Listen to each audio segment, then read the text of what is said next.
Hello everyone, myself Hemalata DS, second year MCom, GFGC Women's College, Holenarsipura. Today I am going to present International Human Resource Management. My topic is MNC's HR structure with example. First, we know about the introduction of MNCs. A multinational corporation is usually large corporation incorporate in one country which produce or sells goods or services in various countries. A multinational corporation ಅನ್ನೋದು large corporation ಆಗಿರುತ್ತೆ. Goods and ಸರ್ವೀಸಸ್ನ ಒಂದು country ಅಲ್ಲದೆ various ಕಂಟ್ರೀಸಲ್ಲಿ produce ಮಾಡಿ sale ಮಾಡೋದಾಗಿರುತ್ತೆ. MNCಸ್ದು main two characteristics ಏನು ಅಂತ ಅಂದರೆ ಲಾರ್ಜ್ ಸ್ಕೇಲು ಮತ್ತು ಇದು ವರ್ಲ್ಡ್ ವೈಡ್ ಆ್ಯಕ್ಟಿವಿಟೀಸ್ನ ಸೆಂಟ್ರಲಲ್ಲಿ ಕಂಟ್ರೋಲ್ ಮಾಡೋದಾಗಿರುತ್ತೆ. Next history of MNCs. The MNCs originated in 20th century. MNCs first start ಆಗಿದ್ದು 20th centuryಲಿ. Next the first multinational business organisation was Knights Templar founded 1120. First multinational business ಅನ್ನೋದು founded ಆಗಿದ್ದು 1120ಅಲ್ಲಿ. After that came British India Company. After that British East India Company ಆಳ್ವಿಕೆಗೆ ಬರುತ್ತೆ. Multinational business operation ಅನ್ನೋದು new concept ಆಗಿರಲ್ಲ. The British East India Company ಮತ್ತು Hudson Bay Corporation ಮತ್ತು Royal Africa Companies ಅನ್ನೋದು two main best example ಆಗಿರುತ್ತೆ MNCಸ್ಗೆ. Next functions of MNCs. Promote, coordinate and implement programmes for the developments of SMEs. Small and medium ಎಂಟರ್ಪ್ರೈಸಸ್ನ promote ಮಾಡೋದು, coordinate ಮಾಡೋದು, implement ಮಾಡೋದು ಇದ್ರ ಮೇನ್ ಪ್ರೋಗ್ರಾಮ್ ಆಗಿರುತ್ತೆ. Next for the industrial linkage between SMEs and large companies multinational cooperations. Industrial linkage ಯಾವುದ್ಯಾವ್ದ್ರ ನಡುವೆ ಅಂದರೆ small medium enterprises ಮತ್ತು ಲಾರ್ಜ್ ಕಂಪನೀಸ್ ನಡುವೆ ಇಂಡಸ್ಟ್ರಿಯಲ್ ಲಿಂಕೇಜ್ ಆಗಿ MNCs ವರ್ಕ್ ಮಾಡುತ್ತೆ. Implement, coordinate and monitor finance assistant schemes. Finance assistant ಸ್ಕೀಮ್ಸ್ನ implement ಮತ್ತು ಕೋಆರ್ಡಿನೇಟ್ ಮಾಡಿ ಮಾನಿಟರ್ ಮಾಡುತ್ತೆ. Provide technical and advisory support service. Technical ಮತ್ತು ಅಡ್ವೈಸರಿ ಸಪೋರ್ಟ್ನ ಪ್ರೊವೈಡ್ ಮಾಡುತ್ತೆ. Collaborate with other local and international SMEs. Local ಮತ್ತು ಇಂಟರ್ನ್ಯಾಷನಲ್ SMEsನ ಇದು ಕೊಲಾಬ್ರೇಟ್ ಮಾಡೋಕ್ಕೆ MNCs ಹೆಲ್ಪ್ ಮಾಡುತ್ತೆ. Next advantages of MNCs. First point ಬಂದು ಎಂಪ್ಲಾಯ್ಮೆಂಟ್ ಜನ್ರೇಷನು. ಎಂಪ್ಲಾಯ್ಮೆಂಟ್ ಜನ್ರೇಷನ್ ಅಂದರೆ ಎಂಪ್ಲಾಯ್ಮೆಂಟ್ನ ಕ್ರಿಯೇಟ್ ಮಾಡಿಕೊಡೋದು, ಅಂದರೆ ನಿರುದ್ಯೋಗಿಗಳಿಗೆ ಉದ್ಯೋಗಾವಕಾಶ ಕೊಡೋವಂಥದ್ದು. Next automatic inflow of foreign capital. ವಿದೇಶಿ ಬಂಡವಾಳ ಅಂದರೆ ಫಾರಿನ್ ಕ್ಯಾಪಿಟಲ್ನ ಹೂಡಿಕೆಗೆ ಆಟೋಮೆಟಿಕ್ಕಾಗಿ ಹೆಲ್ಪ್ ಮಾಡೋದು. ಪ್ರಾಪರ್ ಯೂಸ್ ಆಫ್ ಐಡಲ್ ರಿಸೋರ್ಸಸ್ನ ಪ್ರಾಪರಾಗಿ ಯೂಸ್ ಮಾಡೋದಾಗಿರುತ್ತೆ. Next improvement in balance of payment position. Balance of payment position ಏನಿದೆ ಒಂದು ನೇಷನ್ದು ಅದನ್ನ ಇಂಪ್ರೂವ್ಮೆಂಟ್ ಮಾಡೋಕ್ಕೆ ಇದು ಹೆಲ್ಪ್ ಮಾಡುತ್ತೆ. ಟೆಕ್ನಿಕಲ್ ಡೆವಲಪ್ಮೆಂಟ್ ಆಗಿರುತ್ತೆ ಮತ್ತು ಮ್ಯಾನೇಜರಿಯಲ್ ಡೆವಲಪ್ಮೆಂಟ್ ಆಗಿರುತ್ತೆ. ಎಂಡ್ ಆಫ್ ಲೋಕಲ್ ಮೊನೋಪೊಲೀಸ್ ಆಗಿರುತ್ತೆ. Improvement the standard of living. Employees leave ಮಾಡೋಂಥ ಲೀವಿಂಗ್ ಲೈಫ್ನ ಇಂಪ್ರೂವ್ಮೆಂಟ್ ಮಾಡೋದಾಗಿರುತ್ತೆ. Next promotion of international brotherhood and culture. International brotherhood ಮತ್ತು ಕಲ್ಚರ್ನ ಪ್ರಮೋಟ್ ಮಾಡೋಕ್ಕೆ ಇದು ಹೆಲ್ಪ್ ಮಾಡುತ್ತೆ MNCs. Next limitations of MNCs. Danger of domestic industries. Domestic ಇಂಡಸ್ಟ್ರೀಸ್ಗೆ ಇದು ಅಷ್ಟೊಂದು ಹೆಲ್ಪ್ ಆಗಿರಲ್ಲ, ಡೇಂಜರಸ್ ಆಗಿರುತ್ತೆ. ನೆಕ್ಸ್ಟು ರೆಪಟ್ರೇಷನ್ ಆಫ್ ಪ್ರಾಫಿಟ್ಸು ಅಂತಂದರೆ ವಿದೇಶಿ ಬಂಡವಾಳ ಆದಾಯ ಅಂತ ಹೇಳ್ಬೋದು. ರೆಪಟ್ರೇಷನ್ ಅಂತ ಅಂದರೆ ವಿದೇಶಿ ಬಂಡವಾಳ ಆದಾಯಕ್ಕೆ ಇದು ಹೆಲ್ಪ್ ಮಾಡುತ್ತೆ. ನೋ ಬೆನಿಫಿಟ್ಸ್ ಟು ಪೂರ್ ಪೀಪಲ್ಸ್ಗೆ ಇದು ಯಾವುದೇ ರೀತಿ ಬೆನಿಫಿಟ್ಸ್ ನೀಡಲ್ಲ. ಡೇಂಜರ್ಸ್ ಟು ಇಂಡಿಪೆಂಡೆನ್ಸ್ಗೆ ಇದು ಡೇಂಜರ್ ಆಗಿರುತ್ತೆ.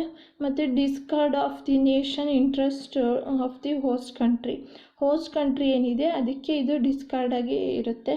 Misuse of mighty status, careless exploitation of natural resources, selfish promotion of align culture, exploitation of people in a systematic manner. Systematic ಮ್ಯಾನರಲ್ಲಿ ಪೀಪಲ್ಸ್ನ exploitation ಮಾಡೋದಾಗಿರುತ್ತೆ. Next HR structure. HR ಸ್ಟ್ರಕ್ಚರಲ್ಲಿ ಯಾರ್ಯಾರು ಬರ್ತಾರೆ ಅಂದರೆ, first president ಬರ್ತಾರೆ. ಅವ್ರ ಅಂಡರಲ್ಲಿ vice president marketing, vice president operation, vice president finance, next vice president human resource ಬರ್ತಾರೆ. ವೈಸ್ ಪ್ರೆಸಿಡೆಂಟ್ ಹ್ಯೂಮನ್ ರಿಸೋರ್ಸ್ ಅಂಡರಲ್ಲಿ manager staffing and manager safety and health, ಇಷ್ಟು ಜನ HR ಸ್ಟ್ರಕ್ಚರಲ್ಲಿ ಬರ್ತಾರೆ. First we know about the president role in HR structure. First president ಬರ್ತಾರಲ್ಲ MNCಸಲ್ಲಿ, ಅವ್ರ roll ಮತ್ತು ರೋಲ್ಸ್ ಆ್ಯಂಡ್ ರೆಸ್ಪಾನ್ಸಿಬಿಲಿಟೀಸ್ ಏನು ಅಂತ ನೋಡೋಣ. The vice president is an employee of an organisation in a private or the public enterprises who reports to the president or CEO and usually functions as the second in command in rank within the organization. Vice president ಅನ್ನೋರು ಒಂದು ಸಂಸ್ಥೆಯ employee ಆಗಿ work ಮಾಡ್ತಿರ್ತಾರೆ. Wise president public private ಎರಡು ಕಡೆನೂ work ಮಾಡೋಕ್ಕೆ ಇವರು Abel ಆಗಿರ್ತಾರೆ. ವೈಸ್ ಪ್ರೆಸಿಡೆಂಟು ವರ್ಕ್ ಮಾಡೋದು ಹೇಗೆ ಅಂದರೆ, ಒಂದು ಕಂಪನಿಯಲ್ಲಿ CEO ಅಂತ ಯಾರಿರ್ತಾರೆ ಅವ್ರ ಅಂಡರಲ್ಲಿ ಕೂಡ ಇವರು ವರ್ಕ್ ಮಾಡ್ಬೋದು. ನೆಕ್ಸ್ಟ್ ಪಾಯಿಂಟ್ ಬಂದು, vice comes from the Latin vice means in place of. Vice ಅನ್ನೋ ವರ್ಡ್ ಬಂದು ಲ್ಯಾಟಿನ್ ಭಾಷೆಯಿಂದ ಬಂದಿದೆ. ವೈಸ್ ಅಂತ ಅಂದರೆ ಮುಖ್ಯಸ್ಥರು ಅಂತ ಅಂದರೆ CEO ಏನಿರ್ತಾರೆ ಅವ್ರ ಬದಲು ಇವರು ಕಾರ್ಯನಿರ್ವಹಿಸೋದನ್ನ ವೈಸ್ ಅಂತ ಹೇಳ್ತಾರೆ. ವೈಸ್ ಪ್ರೆಸಿಡೆಂಟು ಒಂದು ಪಿರಮಿಡ್ ಅಂತ ಅಂದರೆ ಒಂದು ಮಲ್ಟಿನ್ಯಾಷನಲ್ ಕಂಪನಿಗೆ ಅವರು ಹೆಡ್ಡಾಗಿ, CEO ಇಲ್ಲದಿದ್ದಾಗ ಅವರು ಹೆಡ್ಡಾಗಿ ವರ್ಕ್ ಮಾಡ್ತಿರ್ತಾರೆ. Next, the vice president depends on the size of the organisation, usually lead each department as an the vice president of marketing, VP of computer science, VP of finance, human resource, purchasing and community affairs and so on. Vice president ಒಂದು ಸಂಸ್ಥೆಯಲ್ಲಿ ಮುಖ್ಯಸ್ಥರಾಗಿರ್ತಾರೆ. ಮತ್ತು ಇವ್ರು ಕಾರ್ಯನಿರ್ವಹಿಸೋದು ಎಲ್ಲೆಲ್ಲಿ ಅಂತ ಅಂದರೆ, vice president marketing ಆಗಿರ್ಬೋದು, ಕಂಪ್ಯೂಟರ್ ಸೈನ್ಸ್ ಆಗಿರ್ಬೋದು, ಮತ್ತು ಫೈನಾನ್ಸ್ ಆಗಿರ್ಬೋದು, ಹ್ಯೂಮನ್ ರಿಸೋರ್ಸ್ ಆಗಿರ್ಬೋದು, ಪರ್ಚೇಸ್ ಡಿಪಾರ್ಟ್ಮೆಂಟ್ ಆಗಿರ್ಬೋದು, ಈ ಥರ ಎಲ್ಲ ಕಡೆಯೂ ಇವರು ವರ್ಕ್ ಮಾಡ್ತಿರ್ತಾರೆ. Next, vice president marketing roles in HR structure. Vice president marketing roles ಮತ್ತು ರೆಸ್ಪಾನ್ಸಿಬಿಲಿಟೀಸ್ ಏನಂದರೆ, first, developing and implementing a cohesive marketing plan to increase brand awareness. ಒಂದು ಪ್ರಾಡಕ್ಟು ಅಥವಾ ಒಂದು ಸಾಫ್ಟ್ವೇರು ಒಂದು ಬ್ರ್ಯಾಂಡ್ ನೇಮಿಂದ ಸ್ಟಾರ್ಟ್ ಆದರೆ ಅದನ್ನ ಯಾವ ಥರ ಮಾರ್ಕೆಟಿಗೆ ಡೆವಲಪ್ ಮಾಡಬೇಕು, ಇಂಪ್ಲಿಮೆಂಟ್ ಮಾಡಬೇಕು, ಮಾರ್ಕೆಟಿಗೆ ಯಾವ ಥರ ತರಬೇಕು ಅನ್ನೋದನ್ನ ವೈಸ್ ಪ್ರೆಸಿಡೆಂಟ್ ಮಾರ್ಕೆಟಿಂಗು ಕಾರ್ಯನಿರ್ವಹಿಸುತ್ತೆ.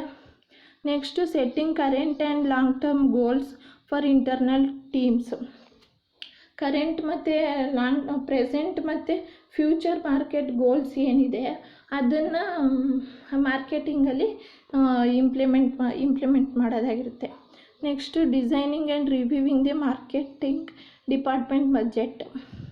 ಮಾರ್ಕೆಟಿಂಗ್ ಬಜೆಟ್ನ ಡಿಸೈನ್ ಮಾಡಿ ಮತ್ತು ರಿವ್ಯೂ ಮಾಡೋಕ್ಕೆ ಇವರು ಹೆಲ್ಪ್ ಮಾಡ್ತಾರೆ, ಮಾರ್ಕೆಟಿಂಗ್ ಅವರು.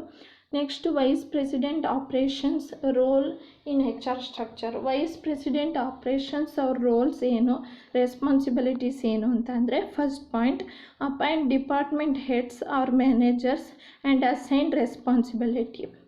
ಡಿಪಾರ್ಟ್ಮೆಂಟ್ ಹೆಡ್ಸು ಅಥವಾ ಮ್ಯಾನೇಜರ್ಸ್ನ ಅಪಾಯಿಂಟ್ ಮಾಡಿಕೊಂಡು ಅವರಿಗೆ ಅವ್ರದ್ದು ರೆಸ್ಪಾನ್ಸಿಬಿಲಿಟೀಸ್ ಏನಿದೆ, ರೂಲ್ಸ್ ಏನಿದೆ, ಕಂಪನಿನ ಯಾವ್ಯಾವ ಥರ ನಡೆಸ್ಕೊಂಡು ಹೋಗಬೇಕು ಅನ್ನೋದನ್ನ ಇವರು ಅಸೈನ್ ಮಾಡ್ತಾರೆ, ವೈಸ್ ಪ್ರೆಸಿಡೆಂಟ್ ಆಪ್ರೇಷನ್ ಅವರು. Next, evaluate performance of the organisation. ಅವ್ರು ಮಾಡಿರೋಂಥ ಪರ್ಫಾರ್ಮೆನ್ಸ್ ಆಧಾರದ ಮೇಲೆ ಅವ್ರನ್ನ ಇವ್ಯಾಲ್ಯುವೇಟ್ ಮಾಡೋದಾಗಿರುತ್ತೆ. Next, confer with staff to discuss issues, coordinate activities or resolve problems. ಯಾವುದೇ ಒಂದು ಪ್ರಾಬ್ಲಮ್ಸ್ ಬಂದ್ರೂ ಅಥವಾ ಬೇರೆ ಸ್ಟಾಫ್ ಮಧ್ಯೆ ಏನಾದರೂ ಇಶ್ಯೂಸ್ ಇದ್ರೂ ಅದೆಲ್ಲನೂ ರೀಸಾಲ್ವ್ ಮಾಡೋಕ್ಕೆ ಇವರು ಹೆಲ್ಪ್ ಮಾಡ್ತಾರೆ ಒಂದು ಕಂಪನಿಯಲ್ಲಿ. Next take corrective action to solve organisational problems. ಒಂದು ಆರ್ಗನೈಸೇಷನಲ್ಲಿ ಏನೇ ಒಂದು ಪ್ರಾಬ್ಲಮ್ ಇದ್ದರೂ ಅದಕ್ಕೆ ಕರೆಕ್ಟ್ ಆ್ಯಕ್ಷನ್ನ ತಗೊಂಡು ಪ್ರಾಬ್ಲಮ್ಸ್ನ ಸಾಲ್ವ್ ಮಾಡೋಕ್ಕೆ ಇವರು ಹೆಲ್ಪ್ ಮಾಡ್ತಾರೆ. Next vice president finance roles in HR structure. Provide leadership in and work closely with the president and vice president in performing. President ಮತ್ತು ವೈಸ್ ಪ್ರೆಸಿಡೆಂಟ್ ಅವರ ಪರವಾಗಿ ಲೀಡರ್ಶಿಪ್ ಆಗಿ ವರ್ಕ್ ಮಾಡೋಕ್ಕೆ ಇವರು ಪ್ರೊವೈಡ್ ಮಾಡ್ತಾರೆ. Next long term financial planning and analysis. Financial plannings ಏನೇನಿದೆ ಅಲ್ಲಿ ಒಂದು MNC ಕಂಪ್ನಿಯಲ್ಲಿ ಫೈನಾನ್ಷಿಯಲ್ ಪ್ಲ್ಯಾನಿಂಗ್ಸು ದಿನ ಅಥವಾ ವರ್ಷಕ್ಕೆ ಚೇಂಜ್ ಆಗ್ತಾ ಇರುತ್ತೆ. ಅಂಥದ್ದನ್ನ ಪ್ಲ್ಯಾನ್ಸ್ನ ಯಾವ ರೀತಿ ಇವರು ಅನಾಲಿಸಿಸ್ ಮಾಡ್ಬೋದು ಅಂತ ಹೇಳ್ತಾರೆ. Next provide leadership on the financial affairs and non academic corporative services.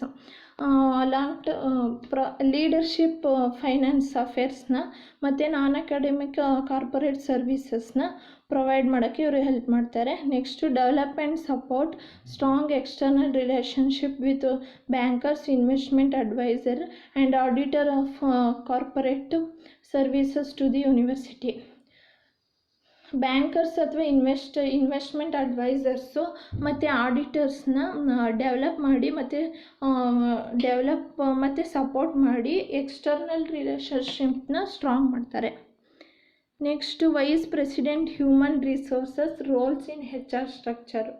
ಅದರಲ್ಲಿ ಫಸ್ಟ್ ಪಾಯಿಂಟ್ ಬಂದು strategical plan human resource strategies in support of organisational goals. Strategical plan ಆಗಿ ಹ್ಯೂಮನ್ ರಿಸೋರ್ಸಸ್ನ ಸಪೋರ್ಟ್ ಮಾಡಿ ಆರ್ಗನೈಸೇಷನ್ ಗೋಲ್ಸ್ ಏನಿದೆ ಅದನ್ನ ರೀಚ್ ಆಗೋಕ್ಕೆ ಇವರು HR help ಮಾಡುತ್ತೆ. Next manage organisational change to increase employee satisfaction and productivity. Employee satisfaction ಏನೇನಿದೆ ಮತ್ತು ಪ್ರೊಡಕ್ಟಿವಿಟಿನ ದಿನ ಯಾವ ಥರ ಚೇಂಜ್ ಮಾಡಬೇಕು ಅನ್ನೋದನ್ನ ಇವರು ಡೆವಲಪ್ ಮಾಡ್ತಾರೆ, ಹೆಲ್ಪ್ ಮಾಡ್ತಾರೆ ಅದಕ್ಕೆ. Identify opportunities for improving developing and conserving human resource. ಆಪರ್ಚುನಿಟೀಸ್ನ ಐಡೆಂಟಿಫೈ ಮಾಡಿ ಅವ್ರಿಗೆ ತಕ್ಕಂತೆ ಇಂಪ್ರೂವ್ಮೆಂಟ್ ಆ್ಯಂಡ್ ಡೆವಲಪ್ ಮಾಡ್ತಾರೆ. Next leverage advanced knowledge and skills to succeed as a senior VP of HR. Advanced knowledge ಆಗಿ ಮತ್ತು ಸ್ಕಿಲ್ಸು ನಾಲೆಡ್ಜು ಯಾವ ಥರ develop ಆಗಿದೆ ಎಂಪ್ಲಾಯೀಸಲ್ಲಿ, ಹೊಸ ರೀತಿ ಎಂಪ್ಲಾಯೀಸು ಯಾವ ಥರ ಸ್ಕಿಲ್ಸ್ನ ಡೆವಲಪ್ ಮಾಡ್ಕೋತಾರೆ ಅನ್ನೋದನ್ನ ಲಿವರೇಜ್ ಮಾಡೋದಾಗಿರುತ್ತೆ. Next manager staffing roles. First point manage optimally internal as well as external staffing resources. Internal ಮತ್ತು ಎಕ್ಸ್ಟರ್ನಲ್ ಸ್ಟಾಫಿಂಗ್ ಯಾರ್ಯಾರು ಇರ್ತಾರೆ ಅವ್ರಿಗೆ ಬೇಕಾಗಿರೋಂಥ ರಿಸೋರ್ಸಸ್ ಏನೇನು ಅಂತ ತಿಳ್ಕೊಂಡು ಅದ್ರ ಬಗ್ಗೆಯಾಗಿ ಮ್ಯಾನೇಜ್ ಮಾಡೋದಾಗಿರುತ್ತೆ. Next manage complete life cycle staffing process for pre IPO company. ಸ್ಟಾಫ್ಗೆ ಬೇಕಾಗಿರೋಂಥ ಕಂಪ್ಲೀಟ್ ಲೈಫ್ ಸೈಕಲ್ಲು ಏನೇನಿದೆ, ಅವ್ರಿಗೆ ಅವ್ರಿಗೆ ನಾವು ಕೊಡ್ತಾ ಇರೋ ಸ್ಯಾಲ್ರಿಯಿಂದ ಅವ್ರ ಲೈಫ್ ಹೇಗೆ ಸೆಕ್ಯೂರ್ ಆಗಿದೆ ಅನ್ನೋದನ್ನ ತಿಳ್ಕೊಳ್ಳೋದಾಗಿರುತ್ತೆ. Next collaborate with hiring managers to prepare staffing strategy for existing and future needs. Staffing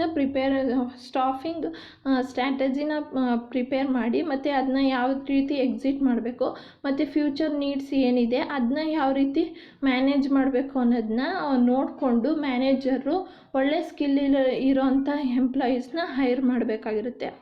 next stimulate time to fill interview to placement ratio and cost per hire. ಒಬ್ಬ ವ್ಯಕ್ತಿನ ಹೈರ್ ಮಾಡ್ಕೋಬೇಕಂದ್ರೆ ಇಂಟರ್ವ್ಯೂ ಮಾಡಿ ಮತ್ತು ಅವ್ರು ಇರೋಂಥ ಪ್ಲೇಸ್ಗೆ ಮತ್ತು ಅಲ್ಲಿ ನಾವು ವರ್ಕ್ ಮಾಡೋಂಥ ಪ್ಲೇಸ್ಗೆ ಅವರು ಸೂಟ್ ಆಗ್ತಾರ ಅಂತ ನೋಡಿಕೊಂಡು ಅವ್ರನ್ನ ಹೈರ್ ಮಾಡಬೇಕಾಗಿರುತ್ತೆ. Next managers safety and health roles and responsibilities. ಅದರಲ್ಲಿ ಫಸ್ಟ್ ಬಂತು developing and executing health and safety plans in the work place according to legal guidelines ಪ್ರಕಾರ ಎಂಪ್ಲಾಯೀಸ್ಗೆ ಬೇಕಾಗಿರೋಂಥ ಹೆಲ್ತು ಮತ್ತು ಸೇಫ್ಟಿ ಪ್ಲ್ಯಾನ್ಸ್ ಏನೇನಿದೆ ಅವ್ರಿಗೆ ಅಂದರೆ ಹಾಸ್ಪಿಟಲ್ ಫೆಸಿಲಿಟೀಸ್ ಇರ್ಬೋದು, ಹೋಮ್ ಫೆಸಿಲಿಟೀಸ್ ಇರ್ಬೋದು, ಅಂದರೆ ವರ್ಕ್ ಪ್ಲೇಸ್ ಒಳಗೇ ಅವ್ರನ್ನ ಇಟ್ಕೊಂಡು ಅವ್ರಿಗೆ ಮತ್ತು ಅವ್ರ ಫ್ಯಾಮಿಲಿಗೆ ಸೆಕ್ಯೂರ್ ಮಾಡೋಂಥದ್ದು ಇರ್ಬೋದು. ಆ ಥರ ಪ್ಲ್ಯಾನ್ಸ್ನ ನೋಡಿಕೊಂಡು ಅವೈಲಬಲ್ ಇರೋ ಕಡೆ ಅವ್ರಿಗೆ ಹೆಲ್ಪ್ ಮಾಡೋದು. Next prepare and enforcing policies to establish culture of health and safety. Enforcing ಪಾಲಿಸೀಸ್ನ ಎಸ್ಟಾಬ್ಲಿಷ್ ಮಾಡಿ ಮತ್ತು ಹೆಲ್ತ್ ಆ್ಯಂಡ್ ಸೇಫ್ಟಿ ಸರ್ವೀಸಸ್ಗೂ ಕೂಡ ಹೆಲ್ಪ್ ಮಾಡೋದಾಗಿರುತ್ತೆ. Next evaluating practices, procedure and facility to assess risk and awareness to the law. ಪರ್ಫಾರ್ಮೆನ್ಸ್ನ ಅಥವಾ ಪ್ರಾಕ್ಟೀಸಸ್ನ evaluate ಮಾಡಿ ಪ್ರೊಸೀಜರ್ ಮತ್ತು ಫೆಸಿಲಿಟೀಸ್ ಪ್ರಕಾರ ಅವರು ಸ್ಟಾಫ್ಗೆ ಇವ್ಯಾಲ್ಯುವೇಟ್ ಮಾಡ್ತಾ ಹೋಗೋದು. Next example of MNC's HR structure ಹೇಳ್ಬೇಕಂತ ಅಂದರೆ ಘೋಷಲ್ ಮತ್ತು ಬರ್ಟ್ಲೆಟ್ ಅನ್ನೋರು ಇಬ್ಬರು ವ್ಯಕ್ತಿಗಳಿರ್ತಾರೆ.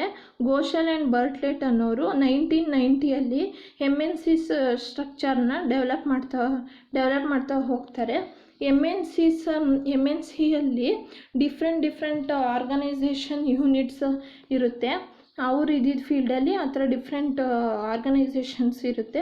ಅದರಲ್ಲಿ ಮೇಯ್ನ್ ಬಂದು head quarters, nationally subscribers, host government, customers, ಸಪ್ಲೈಯರ್ಸು, competitors, ಈ ಥರ ಬೇರೆ ಡಿಫ್ರೆಂಟ್ ಆರ್ಗನೈಸೇಷನ್ ಯೂನಿಟ್ಸ್ ಇರ್ತಾರೆ.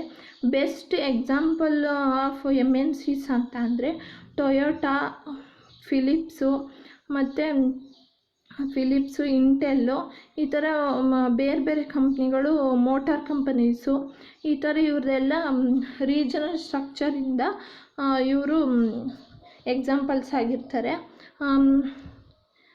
ಮತ್ತು ಮಲ್ಟಿನ್ಯಾಷನಲ್ ಕಂಪನೀಸ್ನ ಪ್ರಾಡಕ್ಟ್ ಟೀಮ್ ವೈಸ್ ಅಪ್ರೋಚ್ ಮಾಡಿ ನೆಟ್ವರ್ಕ್ ಪ್ಲ್ಯಾನ್ಸ್ನ ಅಕ್ರಾಸ್ ರೀಜನಲ್ಲಿ ಇವರು ಅಡಾಪ್ಟ್ ಮಾಡಿಕೊಂಡು ಬೇರೆ ಕಂಪನೀಸ್ನ ಇವರು ಡೆವಲಪ್ ಮಾಡೋಕ್ಕೆ ಇವರಿಬ್ಬರು ಹೆಲ್ಪ್ ಮಾಡ್ತಾರೆ. Next conclusion.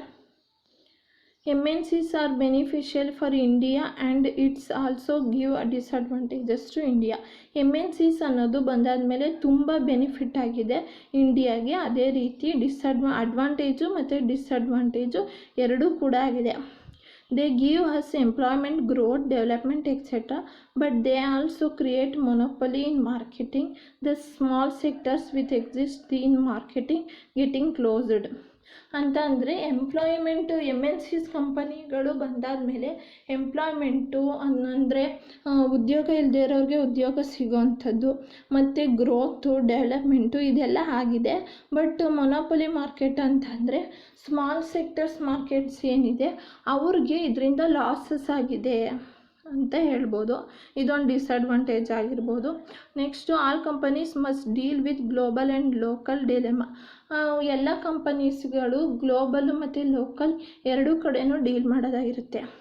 Next political risk also becoming an important factor.